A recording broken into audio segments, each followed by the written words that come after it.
जी जनाब, once again welcome back after a break. पहले भी हम एक टर्म आपके सामने यूज़ कर चुके हैं, उसका जिक्र कर चुके हैं, स्टेम सेल टेक्नोलॉजी। ये टेक्नोलॉजी क्या है, कहाँ यूज़ होती है, किन किन बीमारियों को रिजॉल्व कर सकती है, तो उसके बारे में आज हम बात करेंगे। लेकिन इसी के साथ साथ थोड़ा सा और आगे बढ़ेंगे, क्योंकि जिस तरह से एडवांसमेंट होती चली जा रही है, मुख्तलिफ किस्म की टेक्नोलॉजीज़ और आ गई हैं, तो उनको भी हम साथ में रिलेट करेंगे कि इससे लिंक्ड किस तरह से हो सकती हैं और उन्हें हम किस तरह से जो है समझ सकते हैं, कौन सी थेरेपी किस डिजीज़ को रिजॉल्व करने के लिए काम आती है। तो उसके लिए आज जो हमने मेहमान यहाँ जिनको दावत दी है, वो पहले भी आके हमें स्टेम सेल टेक्नोलॉजी के हवाले से काफ़ी कुछ बता चुके हैं। मैं थोड़ा सा आप लोगों के लिए रिमाइंडर लेकर आई हूँ ताकि हमें थोड़ा और पता चल सके, और अगर हम भूल गए तो फिर से हम रिफ्रेश कर सकें कि बेसिकली ये चीज़ होती क्या है और ये कहाँ कहाँ कैसे यूज़ की जा सकती है। तो आइए वेलकम करते हैं, हमारे साथ यहाँ पे मौजूद है consultant stem cell technology doctor Sarfaraz Khan. अस्सलाम वालेकुम जी। जी वालेकुम अस्सलाम। कैसे हैं आप? अल्लाह का फजल, अल्हम्दुलिल्लाह। बहुत बहुत शुक्रिया कि आप फिर तशरीफ लेकर आए। और मेरे ख्याल से हमारे मसला एक है कि हमें जब बार बार एक एक चीज़ नहीं याद दहानी होती जिस चीज़ की, हमारे जहनों से शायद वो बात निकल जाती है। बिल्कुल। तो स्टेम सेल के हवाले से हम पहले भी बात कर चुके हैं कि ये कैसी टेक्नोलॉजी है और अब ये मुख्तलिफ बीमारियों में उसको हम इस्तेमाल कर ठीक करते हैं अपनी बीमारियों को। तो ज़रा पहले इस टेक्नोलॉजी के बारे में बताएं, तो फिर हम आगे उस चीज़ को हम कंसिडर करेंगे और ये किससे लिंक करती हैं। जी जी, बिस्मिल्लाहिर्रहमानिर्रहीम। पहले तो आपका बहुत बहुत शुक्रिया, आपने वंस अगेन मुझे दावत दी और मैं इस बात को फिर तमाम ऑडियंस तक पहुंचा सकूं। लास्ट हमने इंटरव्यू में इसको बड़े ब्रीफली डिस्कस किया आपने इसमें कि इसके तमाम जो इस्तेमालात हैं, इसकी जो प्रिवेंशंस हैं, केयर है और किस किस डिजीज़ में इस्तेमाल किया जा रहा है, एस्थेटिकली इनको किन किन बीमारियों में यूटिलाइज़ किया जा रहा है। तो मैं ये चाहूँगा कि थोड़ा सा उसको मैं प्रीव्यू दे सकूं ताकि हमारे जो ऑडियंस जिन्होंने हमारे इस प्रोग्राम को पहले नहीं देखा और जिन्होंने देखा होगा तो उनको ये रिमाइंड हो जाए, याद नहीं होगा तो वो याद भी हो जाएगा। तो सबसे पहले ये है कि जो हमने इसकी फाउंडेशन बताई थी कि स्टेम सेल टेक्नोलॉजी बेसिकली 1920 में यानी इसका पहले एक्सपेरिमेंट किया जा चुका था। उसके बाद जो है चूँकि एडवांसमेंट जितनी भी ग्लोबलाइज्ड हो रही है, तो इसके अंदर जो डेवलपमेंटल फेज जो है वो अपना आगे बढ़ रहा है। जो ग्लोबलाइजेशन के बाद जितनी भी चीज़ें आपकी मर्ज हो रही हैं, मर्जिंग साइंस की शक्ल में कन्वर्ट हो रही हैं, तो ये स्टेम सेल भी एक मर्जिंग साइंस ही है। उसका ये एक इतलाक है जो हमारी मेडिकल फील्ड का एक बहुत बड़ा एक इंकशाफ है। अच्छा। तो इसमें सबसे पहले मैं ये बताया था कि स्टेम सेल टेक्नोलॉजी न सिर्फ हमारी मस्कुलोस्केलेटल की बीमारियों में बड़ी बेहतरीन किरदार अदा कर रही है, और बल्कि एस्थेटिकली हमारे जितने भी डर्मेटोलॉजिक जो इशूज़ हैं, जिसमें हमारे स्किन से रिलेटेड इशूज़ हैं, हमारे हेयर्स के रेस्टोरेशन के हवाले से इशूज़ हैं, हमारी बॉडी रिशेपिंग के इशूज़ जो हैं उनमें भी यूटिलाइज की जा रही है। फिर उनमें मैंने डिफरेंट फेसेस बताए थे कि आप किन किन बीमारियों में इनको यूटिलाइज कर सकते हैं। स्पेशली मैंने उन लोगों के लिए डिज़ाइन किया कि जो लोग मस्कुलोस्केलेटल के डिसऑर्डर में मुब्तला हैं, मिसलन जिन लोगों की घुटनों का मसला है, जिनकी किसी और इंजरी की वजह से प्रॉब्लम्स हैं, उन लोगों के लिए बेहतरीन चीज़ है। इसके अलावा जो लोग डर्मेटोलॉजिकली बहुत ज़्यादा कॉन्शियस हैं, वो कहते हैं कि हम कोई केमिकल की तरफ ना जाएं और नेचुरल और रिसोर्स से अपने इलाज को कुप अप करें, तो उनके लिए बेहतरीन सोर्स था। तो हेयर रेस्टोरेशन के वाले से मैंने बात की थी, फेस कंटोरिंग के वाले से बात की थी, और आप बुटॉक्स और फिलर का जो अल्टरनेटिव देख लें तो ये स्टेम सेल टेक्नोलॉजी है। तो ये होता किस तरह से, इसका प्रोसीजर किस तरह से? देखिए, इसमें दो चीज़ें हैं, एक ऑटोलॉगस है, एक एनालॉग। तो ऑटोलॉगस में ये होता है कि हम जो है वो पेशेंट का ही ब्लड उठा करके यानी उसके जिस्म के स्टेम सेल ही इसको दोबारा री इंजेक्ट कर लेते हैं। तो ऑटोलॉगस में ये होता है कि हम इनको स्टैटिकली यानी वहाँ से फ्रोजन की शक्ल में मार्केट से उठा लेते हैं और वो बंदे को उसकी मैचिंग करने के बाद यानी टिश्यूज़ की मैचिंग करने के बाद उसको प्रोवाइड कर देते हैं। लेकिन ऑलमोस्ट जो है हम स्टेम सेल को उस बंदे के पेशेंट यानी उस पेशेंट के ही ब्लड जो है वो उसी को लगाते हैं। अच्छा। क्योंकि सेहतमंद बंदे हैं और वो अपनी ट्रीटमेंट करवाना चाह रहे हैं, तो उन्हीं का ही ब्लड उन्हीं के साथ वो यूज होता है। जिस तरह आपने पीआरपी का जिक्र किया था, तो अरफे आम जो है ये पीआरपी वेरी कॉमन है, और बंदा जानता है पीआरपी क्या है। लेकिन ये मैं एक और इसमें चीज पूछना चाहती हूँ, पीआरपी के बारे में तो हम सब जानते हैं, लेकिन एक नई टर्म सामने आई है पीआरएफ के नाम से। जी बिल्कुल। तो एक तो उसके बारे में बताइएगा और साथ साथ ये भी बताइएगा इनमें डिफरेंस क्या है। जी जी, प्लेटलेट रिच प्लाज्मा जो है ये हमारा एक बायोसेलुलर का एक फर्स्ट लाइन ट्रीटमेंट है, जिसको हम ब्लड का जो प्लाज्मा है वो निकाल लेते हैं और रेड को छोड़ देते हैं। अब इसी की तरह PRF जो है प्लेटलेट रिच फाइब्रिन है, वो हमारी स्कैफोल्ड है, हमारे ब्लड का जो फाइब्रिन है उसमें से जो चीज़ निकाली जाती है, उसमें जो मैट्रिक्स मटेरियल है, जो उसके मॉलिक्यूल्स हैं, वो मोर देन स्ट्रॉन्गेस्ट हैं, PRP से 10 गुना ज़्यादा स्ट्रॉन्गेस्ट हैं। मीन वाइल इसके अंदर जो रिसर्च की गई है, इसमें 4 मैट्रिक्स ऐसे हैं जिनका मतलब मोड ऑफ एक्शन हमारे ब्लड के साथ ऐसा है कि वो रिजनरेशन करते हैं, रीइन्हांसमेंट करते हैं, रीग्रो फैक्टर्स करते हैं, और हमारे बॉडी के जो साइटोकाइनेज वगैरह का जो प्रोसेस है उसको रीबिल्ड करते हैं। मेन कि प्लेटलेट रिच फाइब्रिन जो है हमारी आर्थोटिक्स में और ऑर्थोपेडिक्स में और डेंटिस्ट्री में ऑलरेडी प्रैक्टिसाइज यूरोप में किया जा रहा है। गल्फ की स्टडी में जाके देखें, उसमें भी किया जा रहा है। पाकिस्तान में अब ये नई चीज़ है, डेंटिस्ट करते हैं इसको, वो डेंटल प्लान इम्प्लांट करने के लिए यूटिलाइज करते हैं, और ऑर्थोपेडिक्स जो है वो जॉइंट्स की मोबिलाइजेशन के लिए और जॉइंट स्टिफनेस के लिए यूटिलाइज करते हैं। सही। अच्छा, प्लाज्मा थेरेपी भी इसी से लिंक करती है? ऑफ कोर्स, बिल्कुल लिंकेज करती है। हमारी एस्थेटिकली जो ट्रीटमेंट है उसमें फाइब्रिन का बेहतरीन इस्तेमाल है। मैंने आपको पहले एडवांस में बताया था कि प्लेटलेट रिच फाइब्रिन में जो है 30% तक जो है मेसेंकाइमल स्टेम सेल पाए जाते हैं, जो रीग्रो फैक्टर के लिए बेहतरीन है, या प्रोलाइफरेशन का अमल स्टार्ट करते हैं। इस वजह से जो एस्थेटिकली इसको जो प्रैक्टिस किया जा रहा है वो बेहतरीन है, इसका किरदार अदा है। और हमारे वेलनेस लाउंज में जो हम इसमें प्रैक्टिस कर रहे हैं, हमारी पूरी टीम है जिसमें डॉक्टर अमर हनीफ का जो सबसे बड़ा विजन जो है वो ये कहते हैं कि हम एक डिफरेंट काइंड ऑफ ट्रीटमेंट जो है वो मुतारफ़ करवाएं, इंट्रोड्यूस करवाएं अपने उन पेशेंट्स के लिए जो हेल्थ कॉन्शियस हैं, ब्यूटी कॉन्शियस हैं, वो आएँ और एक नेचुरल वे से अपना ट्रीटमेंट करवाएं। और हमारी पूरी टीम है जिसमें हमारी डर्माटोलॉजिस्ट हैं, हमारे पास प्लास्टिक सर्जन्स हैं, हम फिजियोथेरेपिस्ट हैं, न्यूट्रिशनिस्ट है, एक पूरी वेल वर्स टीम है जो वहाँ पे सर्विसेज प्रोवाइड कर रही है। और यहाँ पे इस प्लेटफॉर्म के जरिए मैं एक चीज़ और भी अनाउंस करता चलूँ, जो थर्सडे वाला दिन होता है, एवरी थर्सडे जो है यहाँ पे हमारा फ्री कैंप ऑर्गेनाइज किया जाता है। अच्छा। और मैं चाहूँगा कि आप स्क्रीन पे वो नंबर भी चलाएं हमारे सेंटर का, ताकि जो भी शख्स हमारे सेंटर से फ्री ऑफ कॉस्ट सर्विसेज लेना चाहे थर्सडे वाले दिन, तो वहाँ पे आके सर्विसेज ले सकते हैं। बिल्कुल, ये तो बड़ा एक अच्छा कॉज है आपका, तो जरूर इसके जी हमारा विजन है कि हम अपनी कौम की खिदमत करें, और खिदमत का ये जज्बा जो है हम पिछले 1-2-3 सालों से ये प्रैक्टिसाइज कर रहे हैं। तो जो भी लोग इस सर्विसेज से फायदा उठाना चाहते हैं वो आए, उससे चले। Good, that's great. अच्छा, थोड़ा सा मुझे और बताइएगा कि कौन सी ऐसी कॉमन डिजीजेज होती हैं जो बोन्स और एस्थेटिक में नुमाया नजर आ रही होती हैं? देखिए, स्टेम सेल टेक्नोलॉजी के हवाले से हम देखें तो मस्कुलोस्केलेटल के बहुत से डिसऑर्डर्स हैं, जिसमें अब कॉमनली जो है हमारे लो बैक पेन है, हमारे घुटनों के अमराज हैं, हमारे कमर के अमराज हैं, यानी जैसे आप कह सकते हैं स्पाइनल कार्ड इंजरीज के हवाले से जैसे लें, उसमें स्पाइनल स्टेनोसिस हैं, हमारे फेसेट जॉइंट्स हैं, इनमें बहुत सारी डीमोबिलाइजेशंस होती हैं।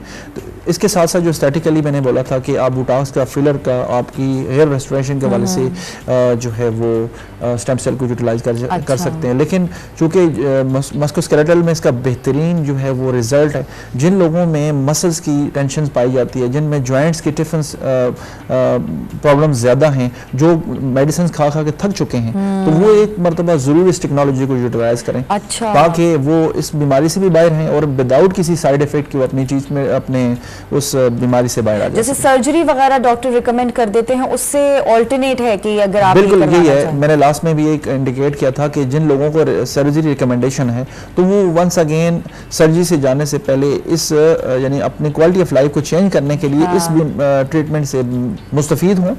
और इस ट्रीटमेंट से ही होगा, न सिर्फ उनकी क्वालिटी ऑफ लाइफ भी चेंज होगी और बल्कि अश्योर भी करते हैं कि इंशाल्लाह ताला वो सर्जरी से भी बच सकेंगे। सही। अच्छा, जैसे लोगों की अक्सर होता है बैकबोन की तरफ से कोई नर्व ऐसी आती हुई वो फंस जाए और वो दब जाए और आपका जो है मतलब लोअर बॉडी जो है वो थोड़ी सी पैरालाइज फॉर्म में आ जाए, या फुट डाउन जैसे अक्सर लोगों का हो जाता है इस वजह से, तो वो भी इसमें हेल्पफुल, या स्लिप डिस्क हो जाए तो उसमें भी हेल्पफुल होता है। बिल्कुल, इसी में बेहतरीन किरदार इस तरह है कि आप जिस तरह की नमनेस की बात कर रहे हैं कि लोअर बॉडी एक्सट्रीमिटी में डिसऑर्डर्स आ जाते हैं या नमनेस का मामला आता है, उसमें ये होता है कि एक पूरा एक प्रोसेस है जिसके ज़रिए इस ट्रीटमेंट को किया जाता है। जाहिर सी बात है कि आपकी mobilisation first of all concern है, उसके लिए हमारी जो पूरी टीम होती है वो उनको फर्स्ट ऑफ ऑल मोबिलाइज करती है, उनके स्टिफन जॉइंट्स को वो डिजनरेशन के उस प्रोसेस से बाहर लाती है, एंड देन हमारी थेरेपी उसके ऊपर। इस तरह के केसेस आपके सामने आए हैं जिनको जी आपने बिल्कुल, हमारे रिजॉल्व पास किया? बहुत सारे टेस्टिमोनियल हैं इस वाले से, और हमने इनको बहुत सारे ऐसे पेशेंट्स को ट्रीट भी किया है। अच्छा जी। अच्छा, एक और मुझे बताइएगा, ऑस्टियोआर्थराइटिस और ये र्यूमर आर्थराइटिस जो होता है, इसमें क्या डिफरेंस है? इतनी मुश्किल एक तो दो टर्म्स हैं कि बंदा बोलते हुए भी हिचकिचाए लोगों को, तो इसका मतलब किस तरह से समझ में आएगा कि कौन सी चीज किस तरह से डील कर रही है? देखिए, ऑस्टियोआर्थराइटिस के हवाले से बात की जाए तो पाकिस्तान में अब 30% से लेकर 45% तक हर अर्बन एरिया हो या आपका जो रूरल एरिया हो, उसमें हर शख्स इसका अफेक्टी है। अच्छा। और इसका जो हमने ग्राफ निकाला है उसके वाले से मैंने बात की है। ऑस्टियोआर्थराइटिस में और रूमेटॉइड आर्थराइटिस में बहुत ज़्यादा डिफरेंट है। ऑस्टियोआर्थराइटिस में ये होता है कि हमारी जो चिकनी लेयर होती है, जिसको हम कार्टिलेज बोलते हैं, जो हमारे दो जॉइंट के दरमियान में कुशन का काम करती है, वो घिसना शुरू हो जाती है, और एटलीस्ट ये होता है कि वो स्लोली ये प्रोग्रेसिव होता है, और जा करके वो जो हमारी कार्टिलेज वो डैमेज हो जाती है और हमारी जो हड्डियाँ आपस में घिसने शुरू हो जाती हैं, जिसकी वजह से पेन, स्टिफन और चलने में दुश्वारी होती है। चूँकि आर्थराइटिस की तो बहुत सारी किस्में हैं, उनमें ये कॉमनली जो है आर्थराइटिस, ऑस्टियोआर्थराइटिस जो है पाई जाती है, यंगस्टर में भी है, ओल्ड एज में भी पाई जाती है, उनके बहुत सारे को फैक्टर्स हैं। लेकिन रूमेटॉइड आर्थराइटिस जो है ऑटोइम्यून डिसऑर्डर है, जिसमें इन्फ्लेमेटरी रिस्पांस हमारी बॉडी में रिवर्स हो जाता है, यानी कि हमारा अपना ऑटोइम्यून डिसऑर्डर उस वक्त क्रिएट हो जाए हमारे बॉडी के ब्लड सेल्स हमारी जिस्म के खिलाफ लड़ना शुरू कर जाते हैं। अच्छा। जिसमें इन्फ्लेमेटरी जो है वो आपकी जिस्म में सोजन पैदा होना शुरू हो जाती है, और वहाँ पे इन्फेक्शन तरह की कोई कंडीशन स्टार्ट हो जाती है, जिनमें चलना फिरना दुश्वार हो जाता है। आपका न सिर्फ रूमेटॉइड आर्थराइटिस आपके घुटनों में नहीं होता, आपके अराउंड आपके जितने भी जॉइंट्स हैं इनको स्टिफन कर देते हैं। अच्छा। तो ऑस्टियोआर्थराइटिस में है और रूमेटॉइड आर्थराइटिस में ये है कि ये ऑटोइम्यून डिसऑर्डर है, और वो आपका जो है वो मैकेनिकल डिसऑर्डर है, उसमें मैकेनिकली आपकी चीज़ जो है डिसऑर्डर हो रही है, तो उसको हमने रीमोबिलाइज करने के लिए, उनको लुब्रिकेंट करने के लिए हमारा जो स्टेम सेल का और हमारा पीआरपी का, हमारा पीआरएफ का बेहतरीन रोल लगा है वहाँ पे। ओके। अच्छा, एज फैक्टर कहीं मैटर करता है? जी, एज फैक्टर मैटर करता है। Basically osteoarthritis basically old age में ज़्यादा पाया जाता है, स्पेशली एल्डरी फॉर्म में, स्पेशली जिन लोगों में डायबिटी हो, जिनमें ओबेसिटी हो, जिनमें डायबिटी के अलावा हमारे जो वर्किंग डिसऑर्डर्स हैं, स्पेशली हम झुक के काम करने का ज़्यादा जो ट्रेंड है, या एक ही जगह बैठ के आप काम कर रहे हैं और वो आप एक ही पोजीशन में बेंड हुए हैं, या बहुत ज़्यादा हैवी जो है वो अपलिफ्टिंग करते हैं। सही सही। और इस तरह के बहुत सारे अवामल हैं, जो बहुत सारी चीज़ें इसमें को फैक्टर्स के तौर पे जानी जाती हैं।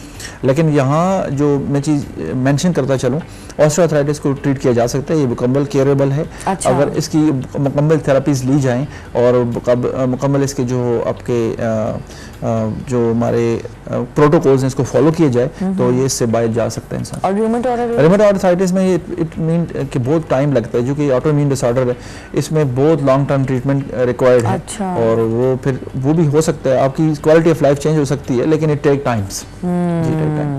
लेकिन खैर, अब इन सारी जो यही डिफरेंट टेक्नोलॉजीज हैं, इनसे कम से कम एक चीज़ तो का सुकून मिला कि जो हम परेशान हो जाते थे, सर्जरी की टेंशन हमें होती थी, उसके बाद के जो प्रॉब्लम्स होते थे उनसे हमें निजात मिल सकती है कि हम सर्जरी से ऑल्टरनेट ये वाला एक सिलसिला हो सकता है। मैं इसी प्लेटफॉर्म के थ्रू यही अनाउंस करना चाह रहा हूँ कि जो लोग सर्जरी की तरफ इंतज़ार कर रहे हैं वो सर्जरी का इंतज़ार मत कीजिए, आप इस टेक्नोलॉजी से भरपूर फ़ायदा उठाइए। ये एक बेहतरीन टेक्नोलॉजी है और नेचुरल प्रोसेसिंग के ज़रिए आपके जिस्म में आप ही के ब्लड सेल्स को, आप ही के रॉ मटेरियल को डाला जाता है, जिससे आपकी हीलिंग प्रॉपर्टी जो वंस अगेन री-इनहांस होती है, प्रोलाइफरेशन का अमल स्टार्ट होता है, और आपकी जो इंजर्ड एरिया है वो वंस अगेन रीबिल्ड होना शुरू हो जाता है। तो इन लोगों के लिए है जो लोग इस इंतज़ार में कि वो अपने घुटनों की रिप्लेसमेंट सर्जरी कराएंगे। लोग डर भी जाते हैं कि ये इतनी मेजर ऑपरेशंस होते हैं और सर्जरीज होती हैं, लोग घबराते हैं करवाने से, क्योंकि जब भी आप बात कर रहे हैं ये मोस्टली एजेड लोगों के अंदर या 40 प्लस लोगों में आता है। तो एक तो वैसे ही उनको एज का थोड़ा सा वो होता है, फिर उनकी बॉडी उनको पता होती है कि वो इतनी एनर्जेटिक और इतनी एक्टिव नहीं है,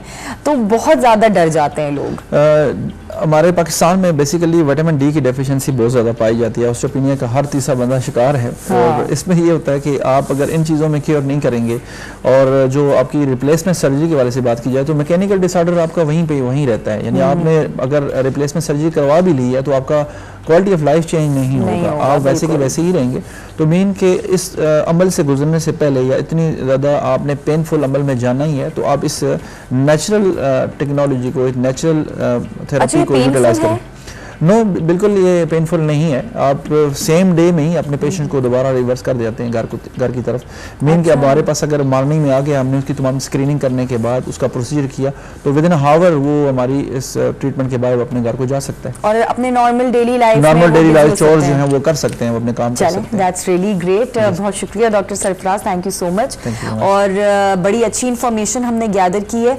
और अक्सर इस तरह की प्रॉब्लम्स घरों में देखने में आ रही होती हैं, किसी को हड्डियों प्रॉब्लम, किसी को ये जॉइंट्स का प्रॉब्लम हो जाता है, आप किसी एज में भी, और खुदा ना खास्ते किसी के साथ एक्सीडेंट या कोई हादसा पेश आया है जिसकी वजह से इस तरह की प्रॉब्लम जनरेट हो जाए, तो अब सर्जरी की तरफ जाने से पहले आप इस टेक्नोलॉजी को ज़रूर रिसर्च कीजिएगा, उसके ऊपर डॉक्टर से कंसल्ट करिएगा। क्या पता कि आपके प्रॉब्लम्स इस तरह से हल हो जाए कि आपको ज़्यादा टेंशन लेने की ज़रूरत ही ना पड़े। क्योंकि अक्सर घर में होता यही है कि आप अपनी फैमिली पर आपकी फैमिली आप पर रिलाई कर रही होती है, तो आप इतना ज़्यादा मुश्किल काम नहीं झेल सकते।